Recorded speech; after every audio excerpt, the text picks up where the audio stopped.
A knee replacement is also called a arthroplasty, and it consists of three components. The femoral component, which is the end of the thigh or femur bone, which is made of metal, and it is shaped so that it matches the femoral condyles of your natural knee joint. The tibial component replaces the top surface of your tibia or your shin bone, and this consists of a metal tray that holds a plastic bearing surface that articulates or moves against the condyles of the femoral components. Now, this plastic is tough and slippery. Think of an ice rink and an ice skater skating along the ice rink. The third component is the patella component, or the back of your kneecap. And this is also made of plastic.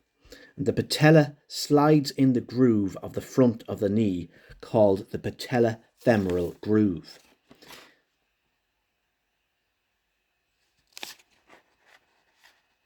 The femoral component is shaped so that it also has this groove, and the plastic patella component glides against the metal femoral component inside this groove. So the operation, it begins with an incision down the front of the knee. The kneecap is dislocated and inverted.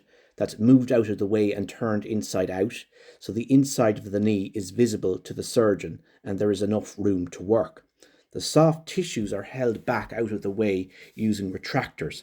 The surgeon then has to remove the arthritic surfaces of the knee joints.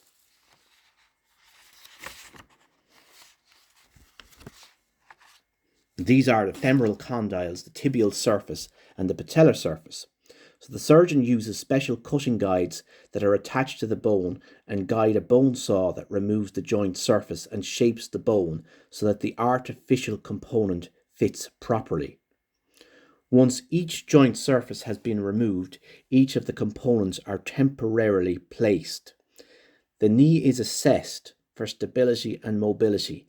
It cannot be too loose or tight, and this is absolutely critical for the movement of your knee joint and its longevity. When satisfied that the correct size chosen and the balance is optimized, they are securely put in place. In some cases, cement is used to secure these components. Now, this is special cement that hardens in 10 minutes, and the excess cement is then removed.